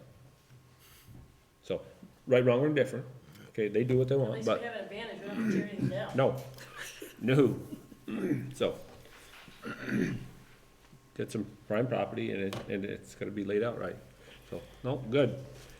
Okay, so I guess we do give you directions, go ahead and, if the council doesn't have a problem with what I'm saying, let's go ahead, do your thing and, bring it back at your earliest convenience. Okay. If you have something that you can share ahead of time electronically, just so you can see it, you know, feel free to pass it around. So. Do you have any idea what kind of square footage you're talking about, Mel? Well, I do have some idea. I want to say it's in the 4,000 square foot range. Don't hold me to that, but I think that's, you know, George and I have spent some time together, you know, with the state police plans, and obviously, I mean, that's a you know, 10 or big. 12,000 square foot facility, but you know, it gives us some idea about the size, how big this room needs to be, how big this room, and roughly speaking, you know, we're in the 4,000 to 4,500 square foot range, I would say. You can, Yeah, yeah. you can take the sally port, the Yeah. holding cells, some of that is cut and dried. You Yeah. need to just boilerplate what's there and use it. When it comes to the other office spaces, I mean, chief's office, sergeant's office, some of those other things, there's just, yeah, It's not the first police station that's ever been no, designed, so. Just- okay, good deal. Have at it. Okay, any other discussion on space assessment? Any other questions? Done. 8E, who wants to go first? I'm already Ac- gone. Actually, it's everybody, it's even Mel and Joan, so. Lowell, nobody wants to speak up. Anything going for you this year? Anything you want to see accomplished or try to accomplish yourself? Well, it was brought to my attention just recently that we have some elderly people out there that maybe do not have families, in the area, and they can't even fix a door or whatnot, do not have the extra funds to fix the door. I'd like to kind of maybe make up a committee or reach out to a few, local, carpenters, plumbers, electricians, and maybe just create some resources for these people to contact, and maybe, if we can, maybe budget a little bit of money for supplies and get the cheap labor and to do some good for the community, for the elderly that can't afford the. A group that already does that, not. I know the Lions Club does that. The Lions Club, and they would be a good advocate to that process. And I'm sure that we could, if you wanted to come up with some verbiage or something that could go on the website, I'm not sure about how we'd go about funding, but at least get verbiage out there. But a lot of our seniors are proud too, Very and proud they may people. not want to reach out, and Nope. maybe doing it on a lesser scale and just getting the word out this way. Maybe we could do some good without really drawing a lot of attention to them. So. Sure. Yeah. Good. Okay. I don't know how you want to try to accomplish that, but be thinking about that and see if there's some way you can start developing that, getting it going. I'm sure that the lady to your left will probably share some names with you, because I know that she's been helping, so get some directions. And once the word gets out there and they realize there's that group, that underground movement, more people will be more freely. And times, everybody knows, times are extremely tough, really tough. Thank you. Ziggy. Well, what Lowell was talking about, him and I were talking about that. And I still would like to keep contact with all the other towns. I did approach somebody that was on one of the select boards and, talk how we could do things together, make it easier, even whatever, salt and stuff, and that was fine. And then I talked to someone else and they said, well, why? That was a comment. Why? Why should we? And I just looked and I said, well, I don't know. I said, if you had this problem before, why didn't you say something? Because we've been talking back and forth, and so I just said, well, They said why? Because they don't want to get involved with Yeah. gens? that's, They want the barrier there? that's what I said. I said, Okay. I thought we're trying to work together here. Is it Okay. just you, or is that the vibes you're getting? But I'd like to know, I won't keep bothering you and No. going to the meeting or anything, just whatever, so. No, That's not all the towns, but that was just one Mhm. person. No, those that want to work together, Yeah. and I'll try to do some stuff, like some awards like we did with Ann Sullivan last year, to try and try to involve. Mhm. I have another person and a couple people in mind that I may try to do something this year for. But, yes, by all means. The thing that I had talked to you about at school, did you give that any thought? I thought about it today when I was, I've been right up straight, but I'll get back with you on that, Okay, all right? I have something else up my sleeve that I've asked to Ziggy about, and we'll talk about that at a later date. Randy? Well, I think I've signed up for a bunch of things. The farmer's market, and still I'd like to stay in contact with the seniors. And with the Vergennes partnership. I've got a pretty full, And hopefully you'll maintain snow shoveling? Yes, and yes, that yes. process? yes. Heard a lot of good things from Tony Stanings. There was a lady on South Water Street, not mentioning any names, that needed some help to shovel her driveway in that big snowstorm. Northland showed up, I don't even know if they were invited, showed up, shoveled the driveway.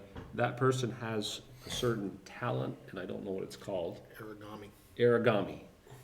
And now she's teaching origami over at Northland. Free. Good. So it's that. One hand washes the Oh, other. yeah, but it's that involvement, it's getting that continuity, and we need that over there. We do, so. Okay, I'll skip over for me now. Val, you got anything you wanna try to accomplish this year? Not really. Actually, Mike, as I mentioned too in my notes, you know, I really use our municipal development plan as my guide, you know, and you know, even though it's a plan that needs to be reviewed and readopted every 5 years, if you really look at it, there's gotta be about 23 years worth of stuff to do in there, so, you know, that's, you You're know, right. it really is it really is the document that I use to you know, guide projects, whether or not it's, you know, the recreation committee or economic development, you know, any of those things that pop up, you know, obviously it's easy for Joan and I to get gobbled up in the day-to-day work that we do around here, but there's other things that you know that I try to work on to accomplish, you know, some of the policies and goals are outlined in the plan. So that's really what I use as my overriding, you know, things to do list, if you will, because I'll tell you that plan it's a never-ending. You know, there's no end to the tasks involved in what's in there. So that'll be my continued guide. Okay, good. David, we know Well- you're busy. I'm busy, but, Northland still owes us some money. That would be one of my goals for the year, is that somebody at some point, sometime, has to make the city of Vergennes whole relative to the original agreement that was put back in place when the facility was open. I'd certainly, even though I am out of the area a lot, difficult for me to manage something like the skate park. It's entirely possible for me to be involved with Mel, and I've had these discussions about initiating some sort of a conversation relative to how to get from point A to point B. In light of the fact that previous council and previous management really dropped the ball relative to that whole process that had worked pretty well for everybody for quite a number of years. But it's a significant sum of money, you know, particularly in the economy, the way that it is. So that would be one thing that I would like to work on, and Mel and I've had discussions about that in the past. He and I could certainly go over along with the mayor and initiate a discussion. We're also trying to use some of that bartering or bargaining is some of that property that is over there. Yeah, we've had those So- discussions too.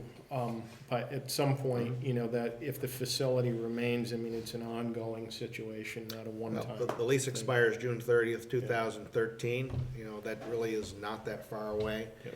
I actually did bring that up when I was meeting with the commissioner, the importance that the city needs to know the state's intentions, all right? And we need to know sooner rather than later. And I didn't,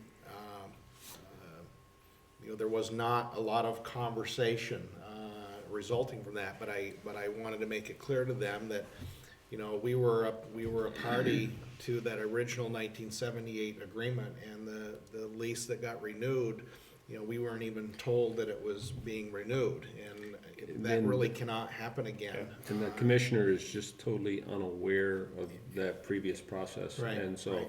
he's in the dark. And I think what David is saying, I mean, we really need to be communicating with them now, you know, Yeah. not in May of 2013. Yeah, one of the things that I'd really like to avoid is what Ziggy is talking about, where, you know, at the 11th hour, you know, I mean, it made interesting copy for the newspaper, but it's, you know, that's not the way that business should be done. I mean, we had Montpelier, you know, making all of these empty threats. They're gonna put a jail there, they're gonna put a methadone clinic, or, you know, God knows what else, and We were waiting for some questions to be answered. Yeah, we were and put on the spot. I mean, that was and that's, in my garden, I had to go up there and like. yeah, and that's not the way to do business, and No. so I'd like to be proactive on that, and I'd certainly be willing to work on that. The other piece of it is that goes along with that, is that, you never know what happens in the future. And, it's no surprise to anybody that, not necessarily just Vergennes or Vermont, but, we're in a tenuous economic situation just about everywhere. Yep. One of the things one of the things that has an impact on that is development, whether it's private development or public development. And one of the things that I would like to do is to explore that process. Now, if a private individual comes in with private money and they meet the requirements of the zoning regulations in the city of Vergennes or Ferrisburg or Panton or Waltham or wherever, there's really not a whole lot that the city of Vergennes can bring to the table relative to weighing in on that decision as to whether or not that's good for the city of Vergennes. But what we can do is when an entity comes to us and wants to use public funding and wants us to be a partner in the process and sign off on a community development block grant to bring a project to fruition, well, then we do have some leverage. And I'd like to see the council adopt a policy that, while we may not necessarily see a net economic gain, we don't want a net economic loss. I think that it's very, very critical. Without identifying what a lot of those things are, I mean, we don't know, but, we can all think back over the years when there've been projects that have been brought to the table which would not have been in the best interests of the city of Vergennes, and there was a long and tenuous process relative to the discussion about, is this fair, is it this, is it that? And again, going along with what Mike was talking about earlier about having a policy in place, I think it's a good idea for us to do that. So those are my two goals. Anytime anybody has time to start putting words to paper, get some general basis of some guidelines, start drafting some, by all means. Well, I would, if you want to go ahead and appoint a committee, I'll start to work on that this week. Are we talking everything in general, or this? Well, I can talk, Mel and I can sit down and talk about the Job Corps situation, but specifically talking about the issue relative to our participation in the funding process relative to projects. Anybody at the table want to share that process with David? I got a question. Okay. On Ask it. the community block grants, like the funding for the new elderly center, we're gonna retain half of that money back? Correct. So that's good for us. And then on the other hand, we're not getting any money retention from the John Grant Shelter. That's because that one's structured as an outright grant and not a loan. Okay. That's right, that's the difference. As an example of what I'm talking about, if somebody came to us and said, we'd like to open a methadone clinic in the city of Vergennes, it's going to serve the greater New England area, and we're going to bus people in here on a regular and continual basis, day after day after day. That, to me, is a pretty clear example of something that is not in the best interest of the city of Vergennes. And if we have a policy in place, it makes that discussion very clear and concise. I really don't see anybody joining in on that. If you want to start I something, can work with Dave. you will? Okay. Lowell, We'll get and started on it. then keep Mel in the loop? Yeah. Okay, great. Thank you. Peter, you're the new guy on the block. Right. We're not gonna pin you down to anything in particular first few months, but if you have something you want to. Okay, that's actually exactly where I was going with this. On the one hand, it would be kind of presumptuous of me to presume that I have goals with as little knowledge of how everything is operating. But having said that, I think my key goal initially has to be to find my role as a member of this group of legislators. Where do I fit? How do I fit with the various projects that people are talking about? And how do I go about developing my own for a year from now? And one of the tiny little goals, which is very distinctly different from what the rest of you folks are talking about, is, you know, I've got my circle of friends that I talk to about what's going on. And there are a few people who may want to pick up the phone and call me, that sort of thing. I want to make a specific effort to get outside of that realm of people and take the things that we talk about here on a very conscious manner out to people that I would not normally deal with, people that I don't know, so that I'm beginning to get, it has two goals. Obviously, one is just me finding out more about what's going on, but also maybe bringing people into this process a little bit at arm's length, but bringing people into the process that might not ordinarily be a part of it. So we'll see how that goes. So that's kind of a general direction. Some of those times to reach out and grab, make contact with those people is actually at some of our events. That's being present at those events, talking to people. You make some real good contacts.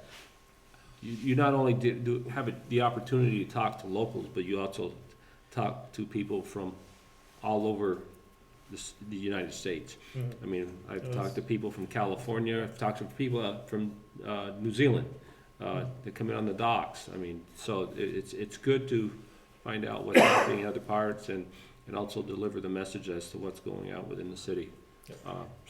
What I would suggest to you, and hopefully Mel can find a little bit of time, is go up and ask him to give you City Business 101 and just kind of how things operate, kind of a closer look at the budget. Sure. And if you have any direct questions, it's just going to help you understand what goes on and how the city operates. Yep. So if you can just spare him an hour, 2 hours at some point, schedule, and it's just going to help you understand what we do. And I'm still learning. We've already had that discussion back and forth about the need to do that. But. Good. If there's any of the committees that are, I am really looking for somebody to serve and head up an energy committee. Not saying that would be your Billy Whack, but I'm really looking for anybody, even out in the community, that has or is willing to do some communicating to local citizens, and we can do it in several ways. If they want to write articles, they can either go in the City Voice, they can go on the website. I mean, there's ways to communicate it and get that information out there, because they're continuing to put up streetlights, LED streetlights, down in front of the gentleman that bought the Howard Miller house. One's there. So I don't know what happened to the other issue that you and I were talking to. I believe that the tariff was approved, Mike, so. It was? Yeah, I believe that it was, so we're gonna see a lot of changes. Hopefully this They haven't season. announced that yet, right? Well, I'm pretty sure that it's passed, but I'll get that Can you get with confirmed Bruce? from Sure. There's a little something that we were asked not to say anything about, and so we can only tell you a little bit about. We were hoping to get more lights changed a lot faster, and there was a process in place. I can tell you this much: there was a process in place to try to use some funds that were set aside for energy savings, and so we probably already said more than I should have. Yeah, it's okay. I'll find out exactly where that tariff is, but I have had some, I see Bruce from time to time at Lions Club, and, we're not always talking about Lions business, and so I think that it has been approved, but I'll get that confirmed. So they could change out a lot of these incandescents, Absolutely. All of them, mercury vapor. mercury vapor, Yeah. and then it'll actually save us a bunch of money. Absolutely. Our bill right now is what, 33,000? Like 33 grand. It could take, It would cut it probably down to about 11. Wow. And what's our upfront charge for this? it's all worked into the rates. That's all the, within that's rate. how the That's tariff what we're works. trying to do. So, So, yeah, Cool. we've looked at it, we've had some discussion trying to go whatever way, there was a couple different ways to approach it. So we're hoping that we can do it at no cost to the city, no upfront money. Good. So. Have that's you seen any change since you put the ones that you have replaced? Any difference in noticed the it change of brighter. the bill? Well, actually, people don't say anything, which They don't know. actually is a good thing, it actually is a whiter light, but, I think I may have mentioned this at last meeting, there is an LED across from City Hall, there's an Yeah. LED in front of the Riverside Apartments, there's one at the West Street entrance to BF Goodrich, and there's one at, the copper shop, you said Miller, No, Langlois, Ed the Miller Langlois. guys. Yeah. Right. Ed Langlois and Yeah. Rob Keith. Yeah, okay, Who yeah. live in Howard Miller's Yep. house. So those are new, our LEDs. And they're focused more down than they Yeah, do. they're a dark sky. Compliant. It's called a dark sky compliant. They use far less electricity and you can, they aren't expressed in wattages. It's a different number they use, Mike, the way that, It's 30s, a- 40s, 60s. It's It doesn't use lumens. lumens, yeah. Yeah. So anyway. Actually, it's LED. It's called- it's that's a right. different, it's a different, the number of LEDs in a light. So, Right. versus, it used to be, but one of those LED lights draws anywhere from maybe 64 to maybe 90 watts, where your other light that was in there is about 250 watts. And that's either with a ballast, which is about 15 watts, and sometimes the bulbs are 250 watts, some they're 175, 125. So there's a variety of, so it's hard to say that you're gonna save unless you know what each light unit drew, or what size it was. You could tell, you could figure it out, but. So I'm looking for help myself. I'm looking for help with the Energy Committee to try to get something going there. I'm also starting to look for help from the council members on Mel's and Jones' evaluation. They're supposed to be due by July 1, so I'd like to start getting some input on that.